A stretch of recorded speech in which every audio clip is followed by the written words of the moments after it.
रात का वो वक्त था जब गाज़ा की हवा में एक अजीब सी खामोशी थी। लोग सोच रहे थे कि शायद अब सब कुछ रुक गया है। युद्ध विराम की घोषणा हो चुकी थी और कई दिनों बाद पहली बार कुछ परिवारों ने अपनी झोंपड़ियों से बाहर निकलकर आसमान की ओर देखा था। बच्चों के चेहरे पर थोड़ी उम्मीद थी कि अब शायद स्कूल खुलेंगे, शायद अब माएँ अपने बच्चों को ना डराते हुए सुला सकेंगी।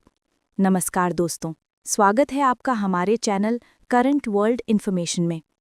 आज हम आपको लेकर चलेंगे उस जगह जहां हर दिन मौत और उम्मीद एक साथ सांस लेती हैं, गाज़ा।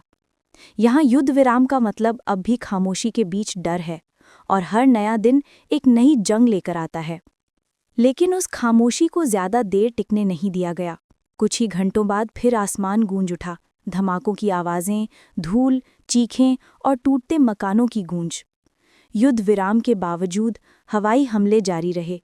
हर विस्फोट सिर्फ ईंट और पत्थर नहीं तोड़ रहा था, बल्कि इंसानों के हौसले भी चकनाचूर कर रहा था। गाज़ा की गलियों में अब सिर्फ मलबा नहीं, बल्कि वो सपने बिखरे थे जो लोग कुछ घंटे पहले तक फिर से जोड़ने की कोशिश कर रहे थे। किसी को उम्मीद थी कि शायद अब राहत मिलेगी, लेकिन वो राहत बस एक झूठा वादा निकली। मलबे में दबे हुए लोग मदद के लिए पुकार रहे थे। एम्बुलेंस की आवाज़ें लगातार गूंज रही थीं, मगर सड़कों पर पहुंचना अब मुश्किल था। जहां कभी घर हुआ करते थे, वहां सिर्फ राख थी। बच्चे अपने परिवार को ढूंढते हुए रो रहे थे और माएँ अपने बच्चों के नाम पुकारते हुए बेसुध हो रही थीं। ये वही जगह थी जहां कुछ दिनों पहले संयुक्त राष्ट्र ने कहा था कि अब युद्ध रुक जाएगा, लेकिन जंग को शायद किसी वादे से फर्क नहीं पड़ता। गाज़ा का ये दृश्य किसी डरावने सपने से कम नहीं था। हर इंसान के मन में सिर्फ एक सवाल था, अगर युद्ध विराम का मतलब ये है तो असली जंग कैसी होगी। रात ढलती गई, लेकिन आग और धुएं की लपटें थमने का नाम नहीं ले रही थीं। हर विस्फोट के बाद आसमान में एक नारंगी चमक उठती और फिर पूरा इलाका अंधेरे में डूब जाता। एक बूढ़ा आदमी जो अपने घर के सामने खड़ा था, मलबे की तरफ इशारा करते हुए कहता है, ये मेरा घर था, यहीं मेरे 3 बच्चे खेला करते थे, अब बस ये धूल बची है। उसकी आंखों में कोई आंसू नहीं बचे, शायद इसलिए क्योंकि अब रोने के लिए कुछ बाकी नहीं रहा। गाज़ा की गलियों में अब हर चेहरा थका हुआ है, सबकी आंखों में एक ही सवाल तैर रहा है, ये लड़ाई आखिर किसके लिए है। जो मर रहे हैं वो बच्चे हैं, और जो जिंदा हैं वो खुद नहीं जानते कि उन्हें किस बात की सज़ा मिल रही है। इज़राइल कहता है कि उसके हमले आतंकवादियों पर हैं, लेकिन जो मरे हैं उनमें ज़्यादातर बच्चे हैं, और जो जिंदा है वो खुद नहीं जानते कि उन्हें किस बात की सज़ा मिल रही है। हर बार जब कोई बम गिरता है तो सिर्फ एक घर नहीं टूटता, एक पूरा परिवार मिट जाता है, एक पूरी कहानी खत्म हो जाती है। गाज़ा की गलियों में अब सन्नाटा है, मगर ये सन्नाटा डर से भरा हुआ है।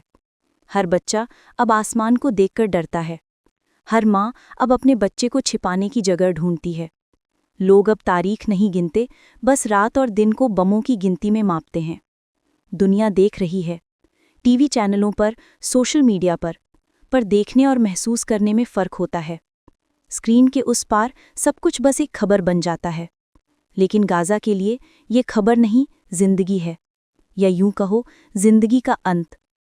हर नई सुबह के साथ उम्मीद भी टूटती जाती है। लोग कहते हैं कि अब शांति की बात फिर से होगी, पर किसके साथ? जो मर गए उनके साथ कोई समझौता नहीं किया जा सकता। जो जिंदा हैं वे बस जीने की कोशिश कर रहे हैं। एक माँ अपने बच्चे की कब्र के पास बैठी कहती है, वो तो कह रहे थे युद्ध खत्म हो गया, तो फिर मेरा बच्चा क्यों नहीं जाग रहा?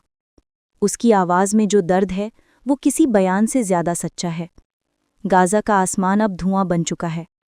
कहीं दूर से आज़ान की आवाज़ आती है, लेकिन वो भी धमाकों में खो जाती है। लोग फिर भी दुआ करते हैं, क्योंकि दुआ के अलावा अब कुछ नहीं बचा। हर हमले के बाद मलबे से लोग सिर्फ शव नहीं निकालते, वे अपनी यादें, अपने रिश्ते, अपने सपने निकालते हैं। एक आदमी अपने टूटे घर से दीवार का एक टुकड़ा उठाता है और कहता है, ये मेरी बेटी के कमरे की दीवार थी, मैं इसे नहीं फेंकूंगा। ये दर्द सिर्फ गाज़ा का नहीं, पूरी इंसानियत का है। और दुनिया, वो अभी भी बैठकर गिनती कर रही है कि कौन सही है, कौन गलत। लेकिन शायद इस लड़ाई में अब कोई सही या गलत नहीं बचा है तो सिर्फ दर्द, राख और इंसानों की चुप्पी। गाज़ा अब भी सांस ले रहा है, पर हर सांस बोझिल है। हर चेहरा एक सवाल है, क्या दुनिया कभी हमारी तरफ देखेगी? क्या शांति सिर्फ अमीर देशों के लिए है? क्या इंसानियत अब भी जिंदा है? और जब ये सवाल हवा में गूंजते हैं, एक और धमाका होता है। फिर धूल उठती है, फिर चुप्पी छा जाती है।